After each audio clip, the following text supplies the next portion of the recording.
Les règles sont les mêmes qu'au golf, envoyer la balle dans un trou en un minimum de coups. Sauf qu'ici, le ballon de foot remplace la balle de golf. Voici le foot-golf.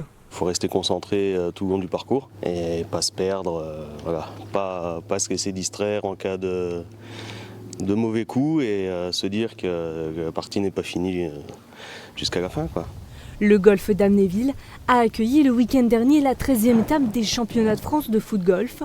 Sur le green, plus de 80 sportifs se sont affrontés sur ce parcours de 18 trous. Il y a des trous qui sont très compliqués. Du coup, nous, comme ce n'est pas des balles de golf, le ballon roule énormément et dès qu'on a un petit coup de vent, le ballon il part et on peut se retrouver à des distances 10-15 mètres alors que normalement on est à 2 mètres du drapeau, quoi. Il faut avoir le mental pour se dire de repartir sur un autre coup pour aller chercher le trou, limiter la casse. Mentalement, ça peut être des fois très difficile, quoi. Cette discipline, qui mélange la force physique, la précision et le mental, a séduit cet ancien footballeur professionnel. Ce qui change le plus par rapport au foot, c'est les approches et les putts. Voilà, le foot, c'est un sport collectif où on joue à 11. Là, on est livré à nous-mêmes, on joue contre soi-même.